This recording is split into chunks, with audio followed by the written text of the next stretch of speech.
पिछली वीडियो में हमने यात्रा की थी पिशु टॉप की, और पिशु टॉप से थोड़े से आगे आते ही हमें फिर एक भंडारा मिल जाएगा और यहाँ पर बहुत सारी चीज़ें हैं खाने के लिए। अब हम आगे बढ़ रहे हैं। आगे बढ़ते ही बहुत ही दुर्गम रास्ता मिलता है, जो कि एक ओर खाई और दूसरी ओर पहाड़ यहाँ पर मौजूद है। तो इस लैंडस्लाइड एरिया को आपको बहुत ही सतर्कता से पार करना होगा। यहीं पर प्रकृति के बहुत ही सुंदर नज़ारे हैं और ये लंबी लाइन तो लगी हुई है, थोड़ी सी उतराई है, चढ़ाई है और हर तरह का यहाँ पर एडवेंचर आपको देखने को मिलेगा। आगे जाते ही बहुत ही सुंदर हमें झरना दिखाई देता है और ये झरना बहुत ही सुंदर है। ऊंची पहाड़ियों से बहता हुआ जल, और इससे आगे ही हम पहुंच जाते हैं अपने शेषनाग झील की तरफ। हर हर महादेव। दर्शन कीजिए शेषनाग झील के, बहुत ही सुंदर नजारा। ये पर्वत श्रृंखला है और ये शेषनाग झील से बहता हुआ पानी। यहाँ पर भोले ने अपना गहना यानी शेष नाग है जो उनको त्यागा था और अपनी यात्रा आगे बढ़ाई थी।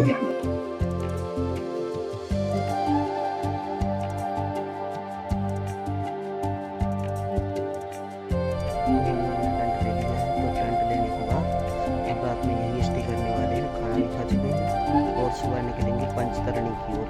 और पंचतरणी से यहाँ से 13 किलोमीटर को पास है, आराम से कवर कर लेंगे।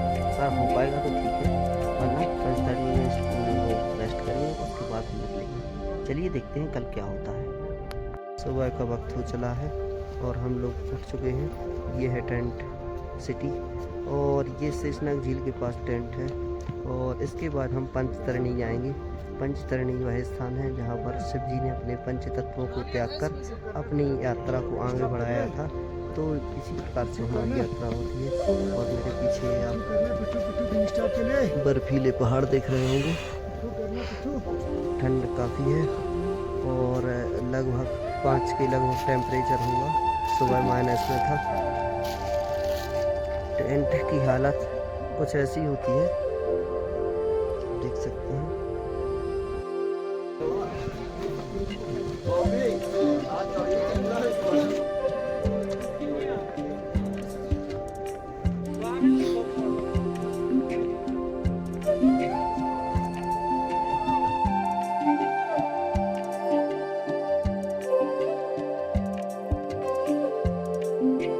महादेव दोस्तों, तो शेषनाग झील से हम निकलने वाले हैं गणेश टॉप की। गणेश टॉप जहाँ पर शिव जी ने गणेश जी को छोड़ा था और अपनी यात्रा को आगे बढ़ाया था। गणेश टॉप के लिए चढ़ाई प्रारंभ हो चुकी है। सामने के दृश्य आप देख सकते हैं, कितनी ऊंचाई यहाँ पर दिखाई देती है। बहुत ही मुश्किल भरा सफर होता है क्योंकि पहले। हर हर महादेव दोस्तों, तो हम लोग पहुँच चुके हैं गणेश टॉप। हाइट है इसकी 14,800 फीट।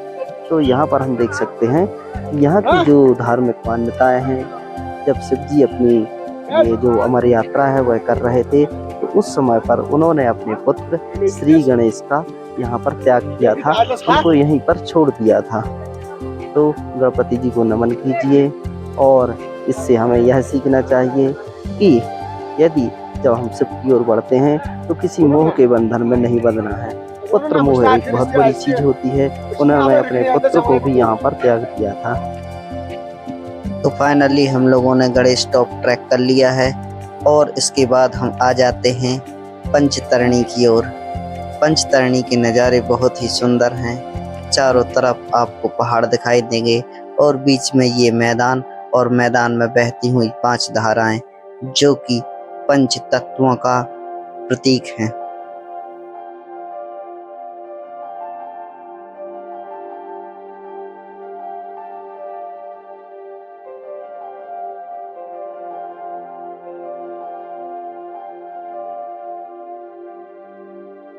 हर हर महादेव दोस्तों, तो हम लोग आ चुके हैं पंचतरणी और पंचतरणी में हमने टेंट बुक कर लिया है। अभी मैं दिखाऊंगा आपको टेंट। ये टेंट मुझे 850 रुपये पर हेड में पड़ा है। ये देखिए पंचतरणी के नज़ारे, और ये देखिए यहाँ की सुंदरता। ये नदी की जो धाराएं आपको दिख रही हैं वह पंच तत्वों का प्रतीक है। आगे आप देख रहे होंगे अलग अलग धाराएं यहाँ पर आपको दिखाई दे रही होंगी। जैसे हमारा शरीर 5 तत्वों से मिलकर बना हुआ है, उसी तरह से पंच तत्व देवों में भी होते हैं। और ये पंच तत्व त्यागने का प्रमाण यह है कि देवता हमसे कोई अलग नहीं है। जैसे हम हैं वैसे देवता हैं, सबके अंदर शिव हैं, सबके अंदर शक्ति है। सर्वे वितु सर्वा वितु, जीवन वितु मृत्यु वितु, सब कुछ तू मैं कुछ भी नहीं। ओम नमः पार्वती पते शिव हर हर महादेव। यहाँ एक अलग ही तरीके का सुकून है। ये सुकून मानो जीवन मृत्यु के इस भय को मिटाता है। हम अपनी जिंदगी में कितने उलझे हुए हैं मोह माया के बंधनों में, कितनी सारी समस्याएं, यहाँ आकर वो सब मुक्त हो जाती हैं। इस शिव और पार्वती जब अकेले हुए तो वहाँ पर उन्होंने एक अग्नि प्रकट की, जो कि उस गुफा के अंदर है, जिसके हम दर्शन करने वाले हैं। तो उस अग्नि में सब कुछ आसपास जो जीवन था वह जल गया था। केवल वहाँ पर 2 अंडे मौजूद थे, जो कि उस अग्नि के प्रभाव से नहीं जले, क्योंकि उनमें अभी जीवन नहीं आया था। और बाद में जब जीवन आता है तो वो कथा सुन लेते हैं और अमर हो जाते हैं, और उसी अमरता के वरदान को लेकर वह आज तक वहीं मौजूद हैं।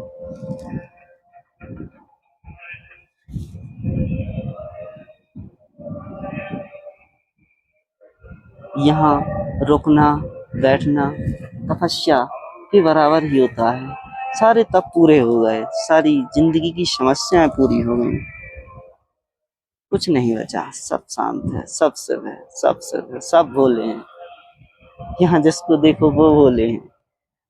लाखों रुपए का भोजन खिला रहे हैं, एक दूसरे को भोले बुला रहे हैं। मुझे तो सब में सब दिखते हैं।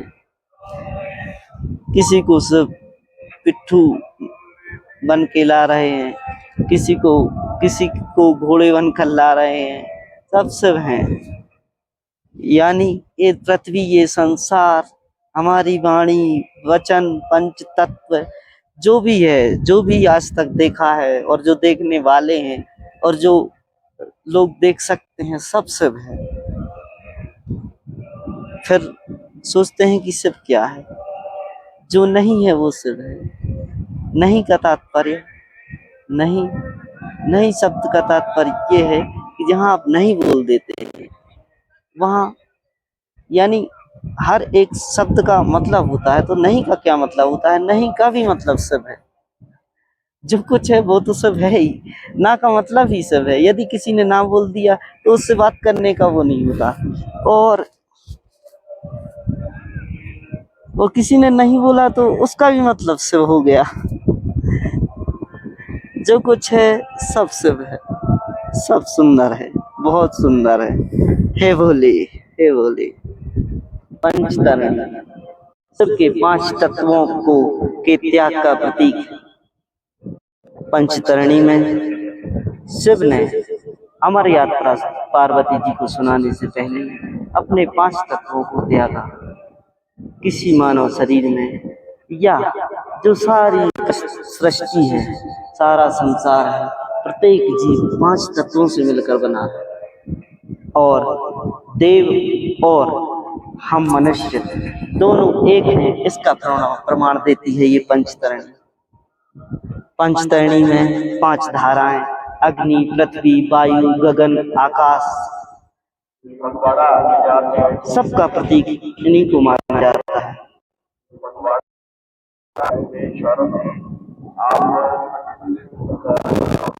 जीवन का सार है ये पंचतरणी। कल हम पंच तत्वों को विलीन करके आ जाएंगे। हे महादेव, हमें अपनी शरण देना, हमें भी स्वयं में समाहित कर। ये दृश्य देख लिए तो मानो मृत्यु क्या है। मृत्यु भी यदि इस संसार में जो भी है वो सिर्फ जब लोग किसी चीज को डरते हैं, मान लो हम अपने जीवन में हर एक चीज को लेकर चल रहे हैं और किसी अब सोचते हैं जॉब मिल जाएगी, जॉब के बाद नौकरी, नौकरी शादी सब कुछ सब जंगल, लास्ट में है क्या है? मृत्यु। तो प्रश्न पूछा जाता है कि मृत्यु क्या है। यदि हम मृत्यु को सभी मानने वाली बात नहीं है, सभी मृत्यु, तो सारा ही खत्म है ना यार। ये तो सारे सवालों के जवाब मिल गए, सभी सवालों का जवाब सब है, सभी सवाल सब है। मैं भी सब सुन, तुम भी सब हो, सब सब बोले तेरी माया।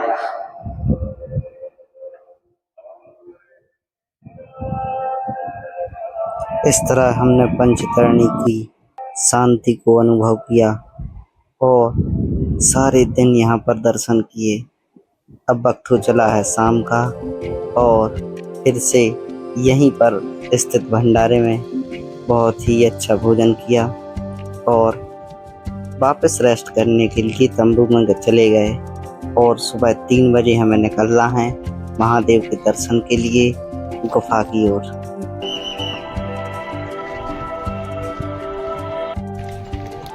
सुबह का समय है और हम लोग निकल चुके हैं गुफा की ओर।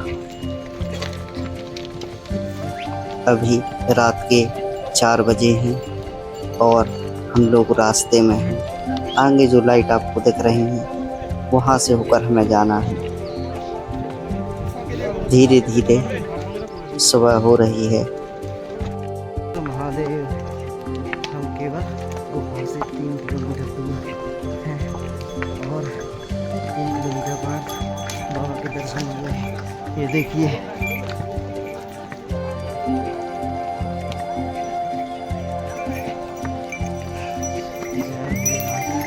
हर महादेव।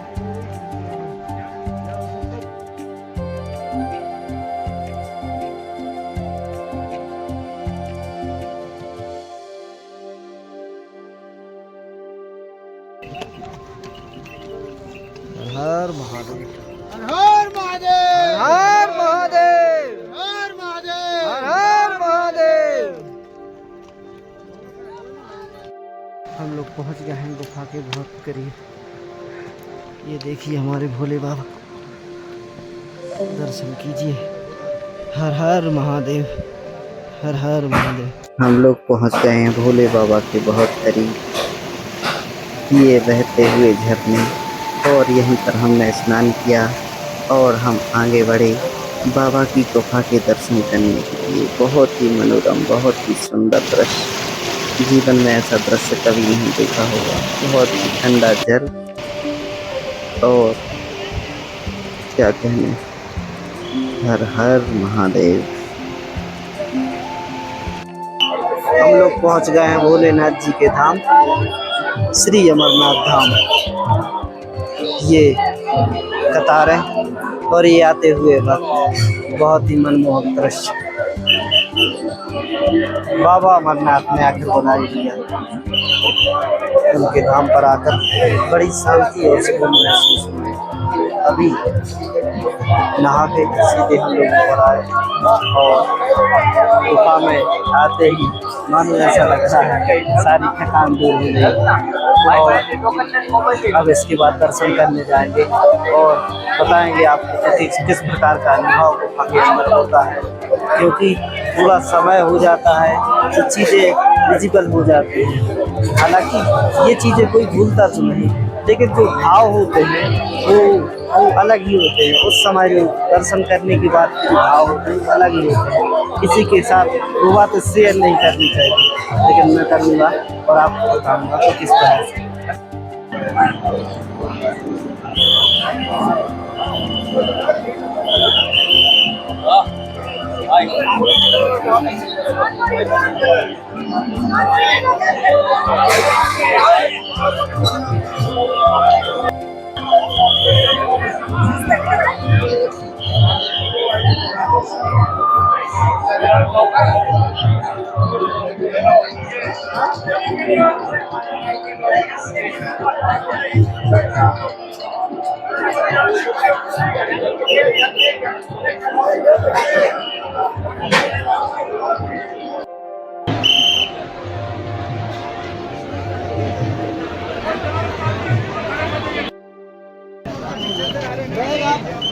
फोन जमा करा लो, वो सारे वही खाना खा रहे, फोन जमा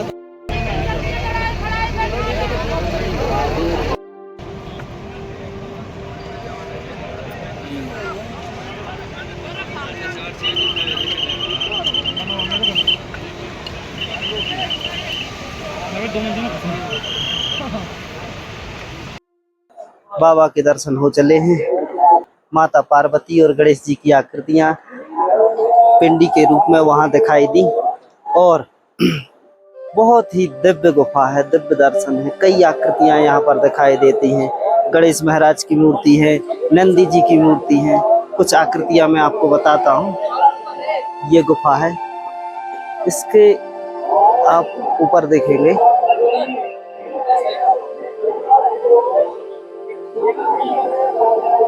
तो इस गुफा के ऊपर ये जहाँ उंगली है वो आपको नंदी जी वहां पर दिखाई देंगे और इस तरफ गणेश जी दिखाई देंगे। और जब आप दर्शन करने आते हैं तो यहाँ पर देखिए आपको बहुत सी आकृतियां दिखाई देंगी। बाबा आपको हमेशा खुश रखे और आपकी तरफ से मैं बाबा से प्रार्थना करता हूँ कि सबको सुखी और संपन्न रखे। बाकी जो शिव का अनुभव है, आप भले ही विलोपित हो जाएं और कुछ हो जाए, लेकिन ये जो गुफा का ऑरा है, गुफा का जो आनंद है वो अलग ही है। आप यात्रा ना रोके, आते रहें, बहुत कुछ देखने को मिलेगा आपको। ये मत सोचें कि बाबा विलोपित हो गए हैं, कुछ नहीं देखने को, बहुत कुछ देखने को मिला। हर एक कदम में एहसास होगा बाबा का। हम देखते हैं कि जो हमारे बाबा हैं अपने गले में शेषनाग डालते हैं। वो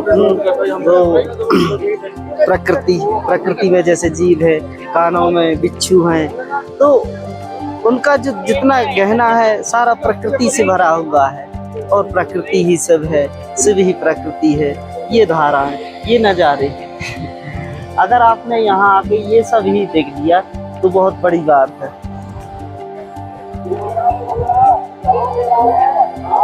जीवन में एक बार जरूर